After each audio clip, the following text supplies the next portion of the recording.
भवानी शंकरो वंदे श्रद्धा विश्वासरूपिणो याभ्यां विना न पश्यन्ति सिद्धा स्वान्तस्थमीश्वरम्। गुरुर्ब्रह्मा गुरुर्विष्णु गुरुर्देवो महेश्वरः गुरुः साक्षात् परब्रह्म तस्मै श्री गुरवे नमः। तस्मै श्री गुरवे नमः। तस्मै श्री गुरवे नमः।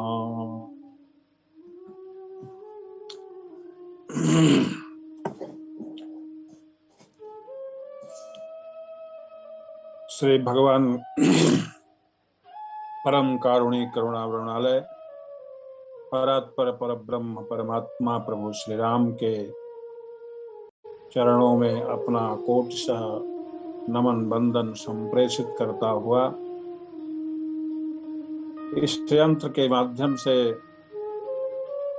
भगवान की कथा कहने वाले सुनने वाले सभी भागवत जनों को बड़े ही भाव के साथ यथोचित नमन बंदन शुभाशीष प्रस्तुत करता हुआ संप्रेषित करता हुआ इधर अस्वस्थता के कारण अपने संयोजक जी के आग्रह को स्वीकार नहीं कर पाया, इसके कारण क्षमा प्रार्थना भी करता हूं। आइए, थोड़ा सा समय है तो उसमें उस समय का सदुपयोग कुछ चर्चा के माध्यम से ही करें। अभी जो भी विगत प्रसंग वक्ताओं के द्वारा कहे जा रहे थे, भगवान की कृपा से समय प्राप्त हो गया, सुनने का अवसर प्राप्त हो गया। बड़ा सुंदर सत्प्रयास है। लंका कांड की चर्चा चल रही है। एक बात कहना उपयोगी समझता हूं कि देखें, रामचरितमानस, राम की कथा, महाभारत, ये आर्ष ग्रंथ जो ऋषियों के द्वारा प्रणीत हैं और सबका मूल जो हमारा अनादि अपौरुषेय अनादि सिद्ध वेद है, वह कोई इतिहास परायण नहीं है, क्योंकि इतिहास की उपयोगिता कालांतर में समाप्त हो जाती है। लेकिन रामायण का जो युद्ध है, जिसे हम लंका कांड में पढ़ते हैं, सुनते हैं, जिसे हम युद्ध कांड भी कहते हैं, उसके हुए कितना समय अंतराल बीत गया, लेकिन उपयोगिता तो आज भी बनी हुई है। उसका कारण ही यही है कि वह पौराणिक उपाख्यान जितने भी हैं, जो भी आर्ष वचन हैं, उनको हम पुराण कहते भी हैं ना। वेद को हम प्रणव कहते हैं ना, तो प्रणव का अर्थ ही यही होता है कि अति प्राचीन होते हुए भी नित्य नव। अति प्राचीन तो है लेकिन नित्य नवीन है, इसीलिए उसकी उपयोगिता आज भी सार्थक है।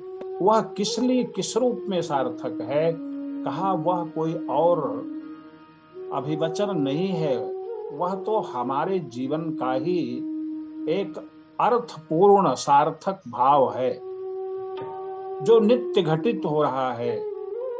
और प्रसंग भी ऐसा हमें आज जो दिया गया है, उसकी व्याख्या कर पाना इतना आसान नहीं है।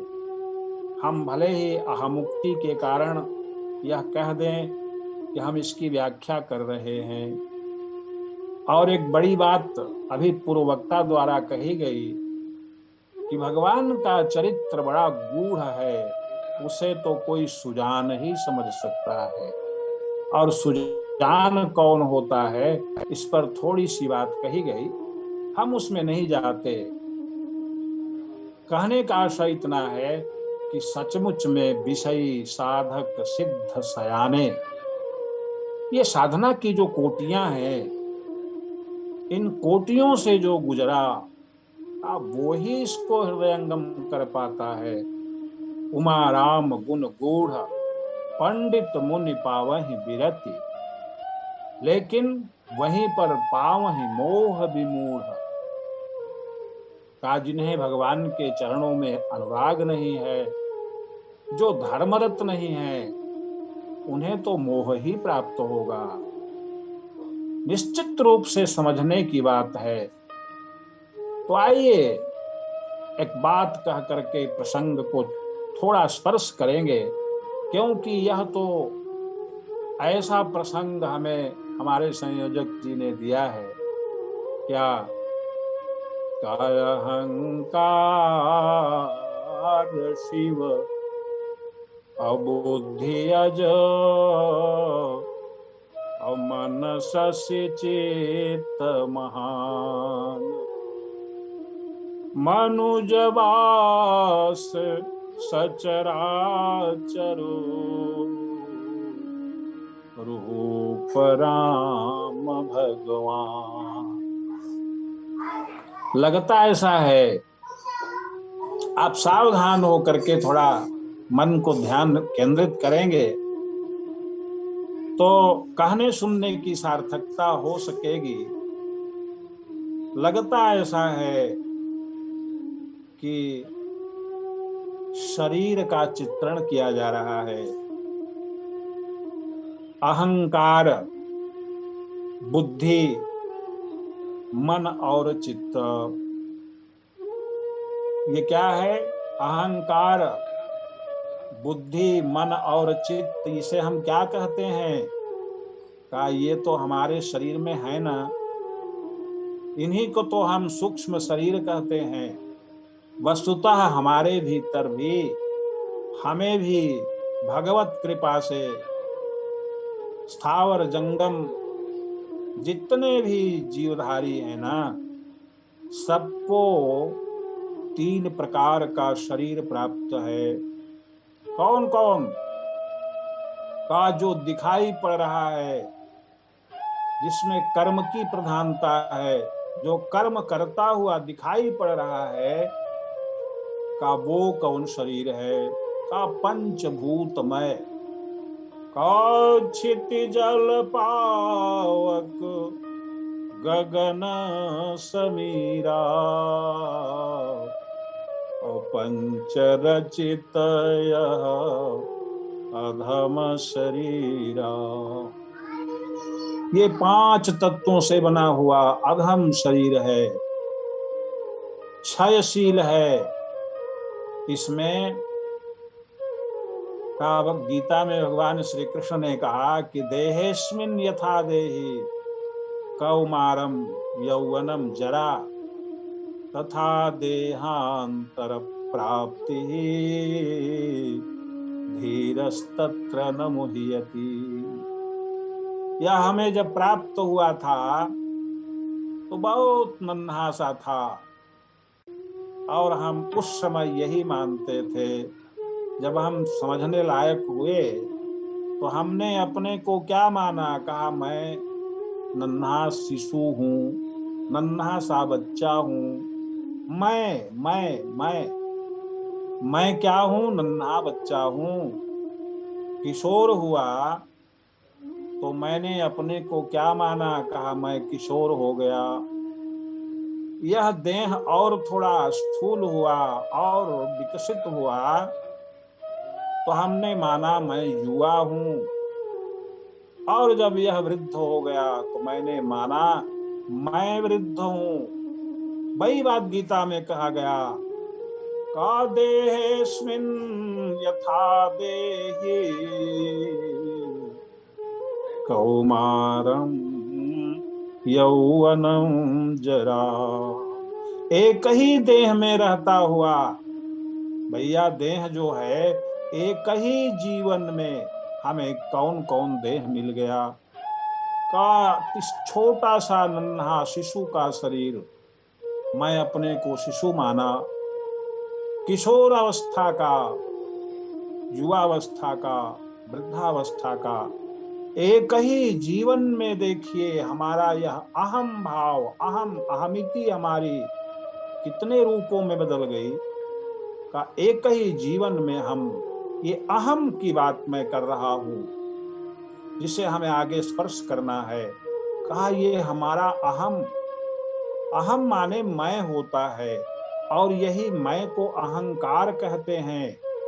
ये अहंकार है क्या, का सारी साधना में लगे हुए साधक गण यही तो पूछ रहे हैं कि अहम का, अरे कष्टम को हम कुतयायातः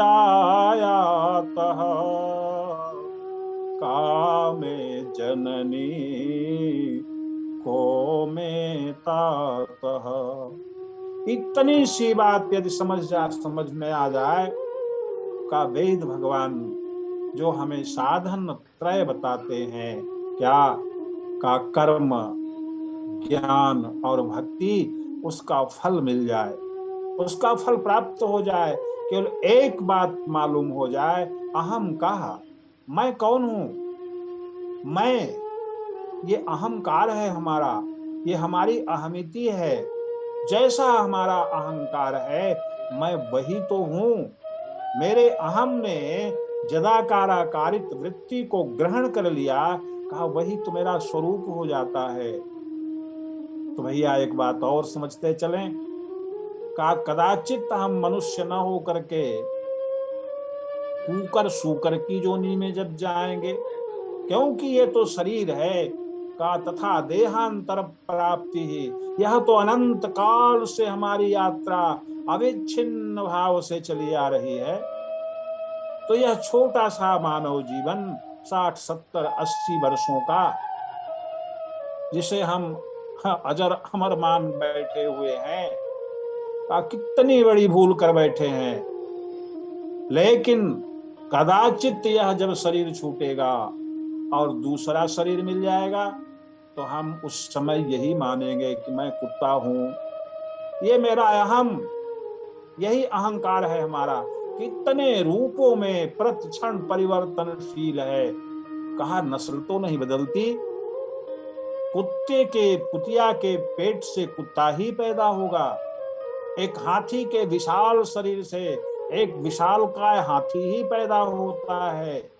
कहा ये वंश परंपरा में भी हम देखते हैं कि नस्ल नहीं बदलती, लेकिन मैं, जिसे हमने मैं मान रखा है, कहा वह तो नित्य प्रति अहर्निश प्रति क्षण परिवर्तनशील है।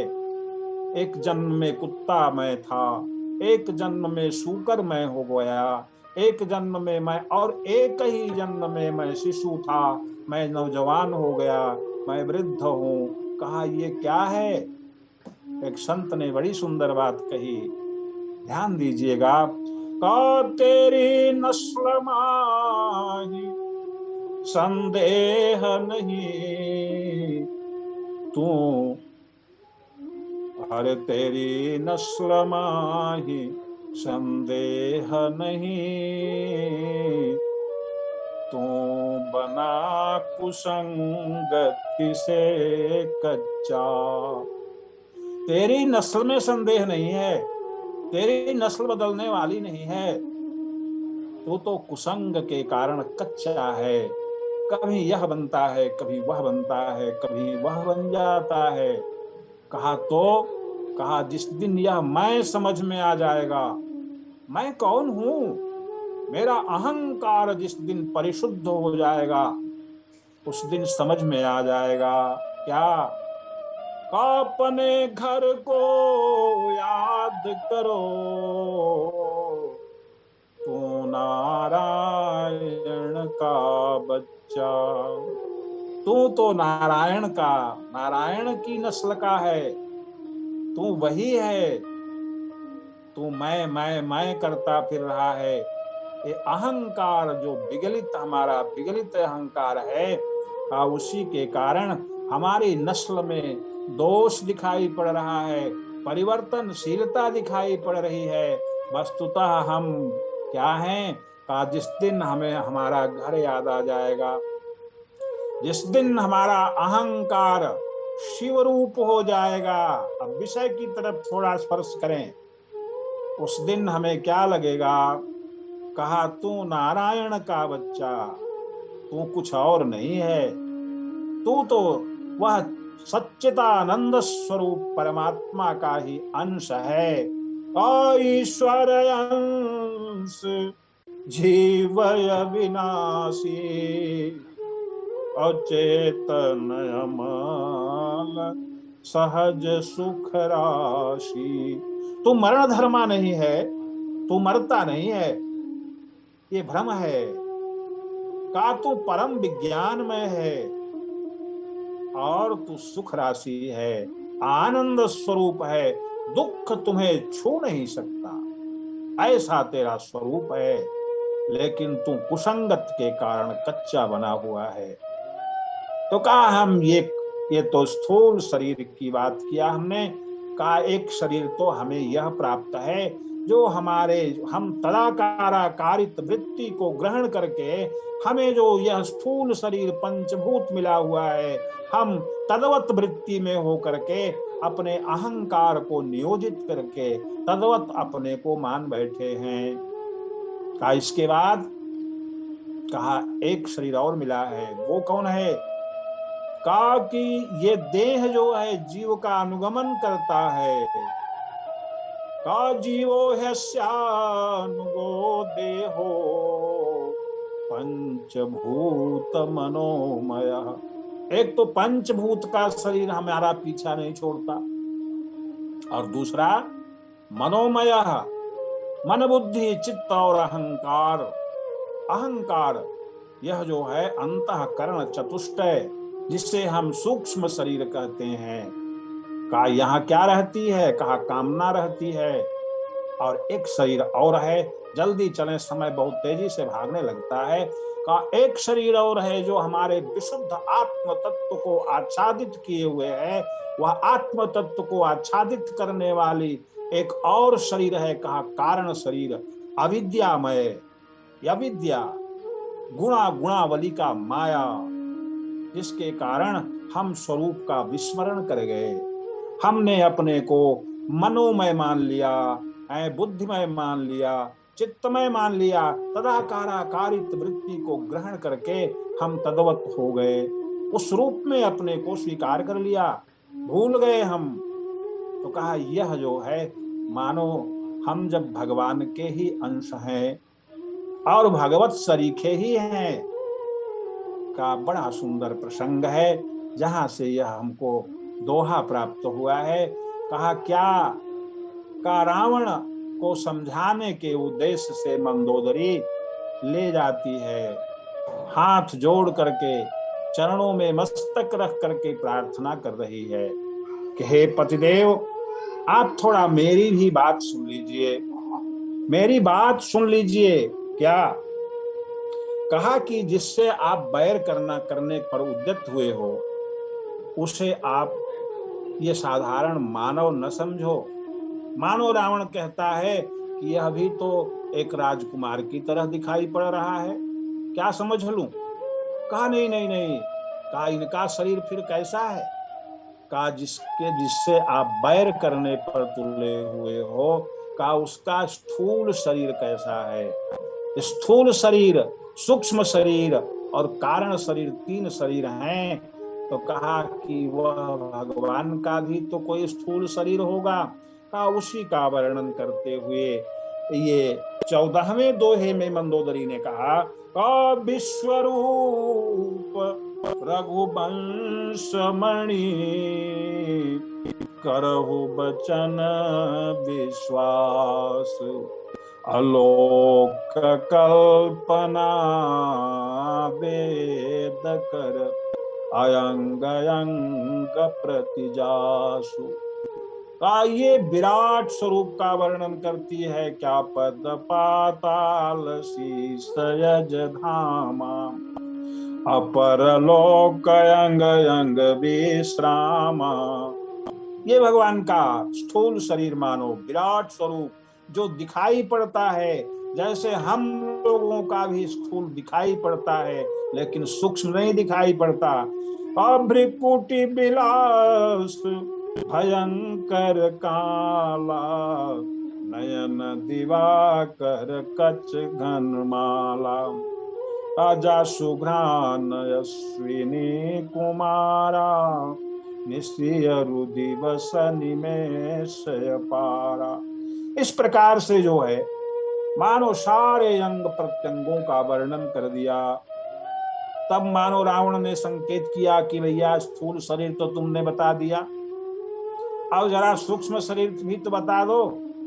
मन बुद्धि चित्त अहंकार पंडित तो था ही, कहता है कि मानो वह भी तो बताओ कि जिसे तुम भगवान कह रही हो उसका सूक्ष्म शरीर फिर कैसा है?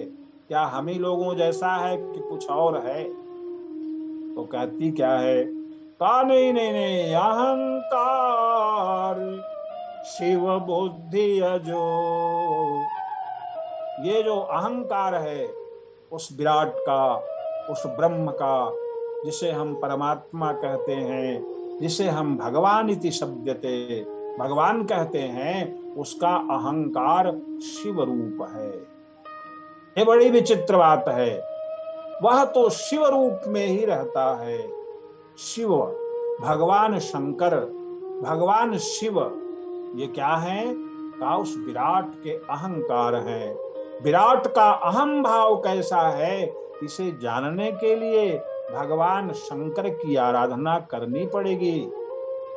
इच्छित फल यदि हमारा यह है कि हम भगवान के उस अहम स्वरूप को समझ सकें, तो क्या करना पड़ेगा?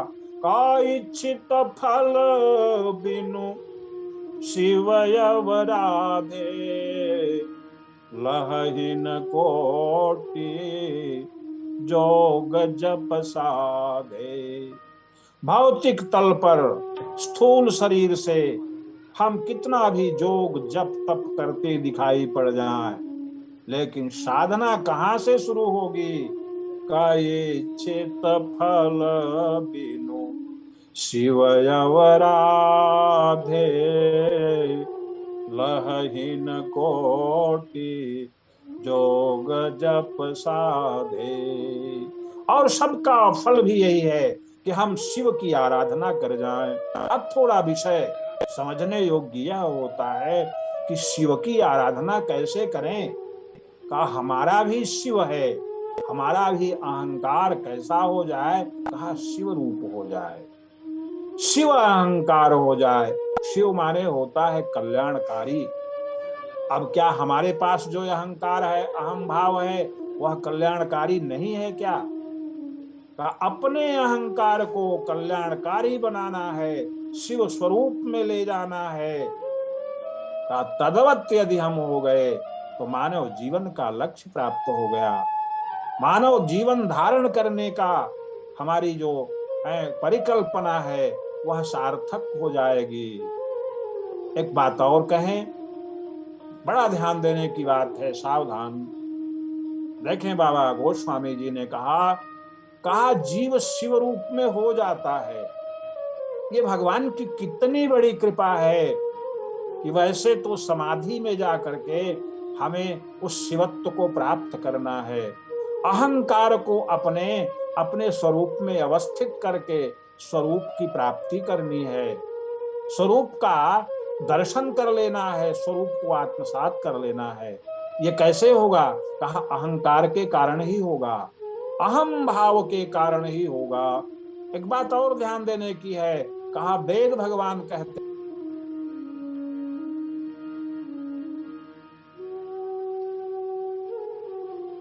अहम है, यही तो ब्रह्म है, यही तो हमारा स्वरूप है।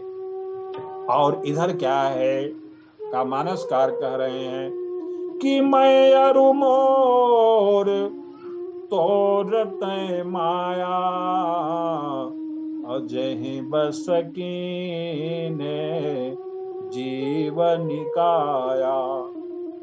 ये माया भी मैं ही है, मैं रूप में ही है, मेरा रूप में ही है। कहा हमारा जो अहम है वह ब्रह्म स्वरूप है अथवा माया रूप में है। अरे यहां तक कह दिया कि हम अपने मन का विश्लेषण, अपने मैं का विश्लेषण किससे करेंगे? बुद्धि से ही तो करेंगे, मन से ही तो करेंगे, अहंकार से ही तो करेंगे। का गो गोचर जहां लगी मन जाई असो सब माया जाने हु भाई। अब माया का पर्दा पड़ा हुआ है, वह भाषित होने ही नहीं पाता है। तो कहा हमारा अहम कैसा है? उस विराट का जो अहंकार है वह तो नित्य अहरनिश शिव रूप है, शिव स्वरूप में स्थित है, परम कल्याणकारी है अहम भाव। लेकिन हमारे यहाँ अहंकार को कितने रूपों में बाबा गोस्वामी जी ने लिखा। का एक तो यह कह दिया कि भगवान शिव भी अहंकार ही हैं, लेकिन किसके? कहा वह भगवान के हैं, विराट के हैं। तो शिव रूप एक अहंकार, और दूसरा अहंकार कहाँ है? कहा एक अहंकार और बताया बाबा ने, का मोह दश मौलि तद्भ्रात अहंकार। देखिए ये रावण क्या है? साक्षात मोह स्वरूप है। और तद्भ्रात जो कुंभकर्ण जी है ना, ये अहंकार हैं। ये जो है तामस अहंकार कहाँ रहता है? का मोह की सेवा में रहता है।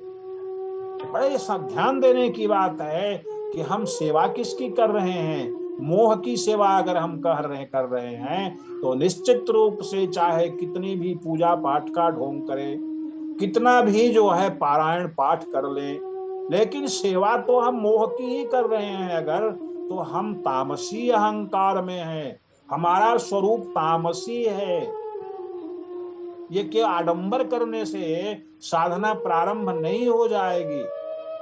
देखिए इस समय हनुमान जी वैद्य की भूमिका में लंका में जाते हैं, और जैसे वैद्य रोगी की नाड़ी पकड़े और तुरंत बताता है, अगर कुशल वैद्य है तो कहेगा भैया आपको अमुक बीमारी है। तो हनुमान जी कौन है?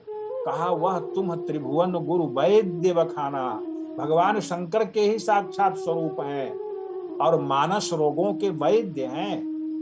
जीव को स्वस्थ बना करके उसे शिव अहंकार प्रदान करके अहम ब्रह्मास्मि तक ले जाते हैं। इसीलिए वो गुरुदेव हैं।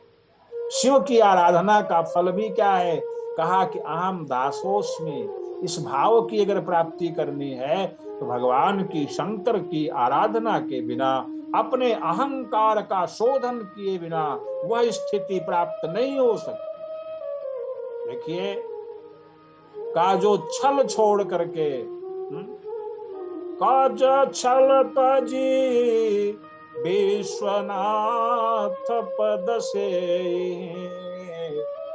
तो भगति मोरी तेहि शंकर दे। ये भक्ति पर अधिकार, भगवत प्रेम पर अधिकार जो है वह तो भगवान शंकर का है। वही तो प्रदान करेंगे। और ये शंकर कोई और नहीं है, कायहंकार शिव, ये विराट भगवान के अहंकार स्वरूप हैं। और वही अहंकार हमारे भीतर ही है, लेकिन वह माइक हो गया है। कैसे, किन किन रूपों में हो गया है? देखें, का एक जो है दृष्टांत के माध्यम से चलें। एक संत थे नाभाजी, नाभादास जी, आप सुने होंगे। अग्र स्वामी उनके सदगुरु थे। जंगल में बालक को अग्र स्वामी ने पाया, उठा करके ले आए और अपने आश्रम पर पाले पोसे। बालक बड़ा विलक्षण संस्कारों वाला था, पाल पोस करके उसे बड़ा कर दिया, शिक्षा भी प्रदान करी। और अंत में आगरा के महाराज के दरबार में वो जो नाभादास जी थे, उनको क्या हुआ कि उनको पुरोहित राजगुरु के पद पर आगरा के राजा ने प्रतिष्ठित कर लिया। तो दरबारियों ने कहा कि महाराज, आप किसे बना रहे हो, राजगुरु का पद दे रहे हो? अरे इसको तो अग्र स्वामी ने उठा करके आश्रम पर ले आकर के पढ़ा लिखा दिया, जाति का पता नहीं है, किस जाति वर्ण गोत्र के हैं ये, अरे ब्राह्मण हैं भी कि नहीं है, आपने किसे राजगुरु का पद प्रदान कर दिया? परंपरा तो यही है कि राजगुरु के पद पर कोई उच्च कुलीन ब्राह्मण अभिषिक्त होता है। तो राजा ने कहा कि भाई, मैं तो यही जानता हूं कि महाराज अग्र स्वामी के बड़े ही प्रखर शिष्य, बड़े ही साधनरत शिष्य हैं और ब्राह्मण हैं, विद्वान हैं, मैंने उन्हें राजगुरु का पद दे दिया। कहा नहीं, हम लोग संतुष्ट नहीं हैं। तो राजा ने कहा कि ठीक है, उनको बुलाया जाए राज दरबार में, परिचय प्राप्त किया जाए। और एक धावक आश्रम पर भेजा गया। आश्रम पर जाकर के उसने कहा कि महाराज ने आपको याद किया है। उस समय नाभादास जी क्या कर रहे थे? कहा कि वो भूखों को भोजन सेवा दे रहे थे, पंक्ति में का भोजन परस रहे थे, हाथ में बाल्टी कलछुला लिए हुए और गमछा लपेटे हुए, कुछ जूठन हाथ में लगा हुआ भी था। उसी रूप में वहां वो बाल्टी वगैरह रख दिया और साथ में चल दिए। आ गए, आए तो राजा ने दंडवत प्रणाम किया, बैठने को कहा तो खड़े ही रहे। कहा कि राजन, किस लिए याद किया? मैं तो इस समय आने की स्थिति में नहीं था, लेकिन अकस्मात क्यों बुलाया मुझे? तो राजा ने कहा कि ये दरबार आपका परिचय जानना चाहता है गुरुदेव। ये लोग जानना चाहते हैं कि आप किस जाति के हैं, किस वर्ण के हैं, और आपका गोत्र क्या है, आपका परिचय क्या है? नाभादास के आंखों से अविरल अश्रुपात होने लगा।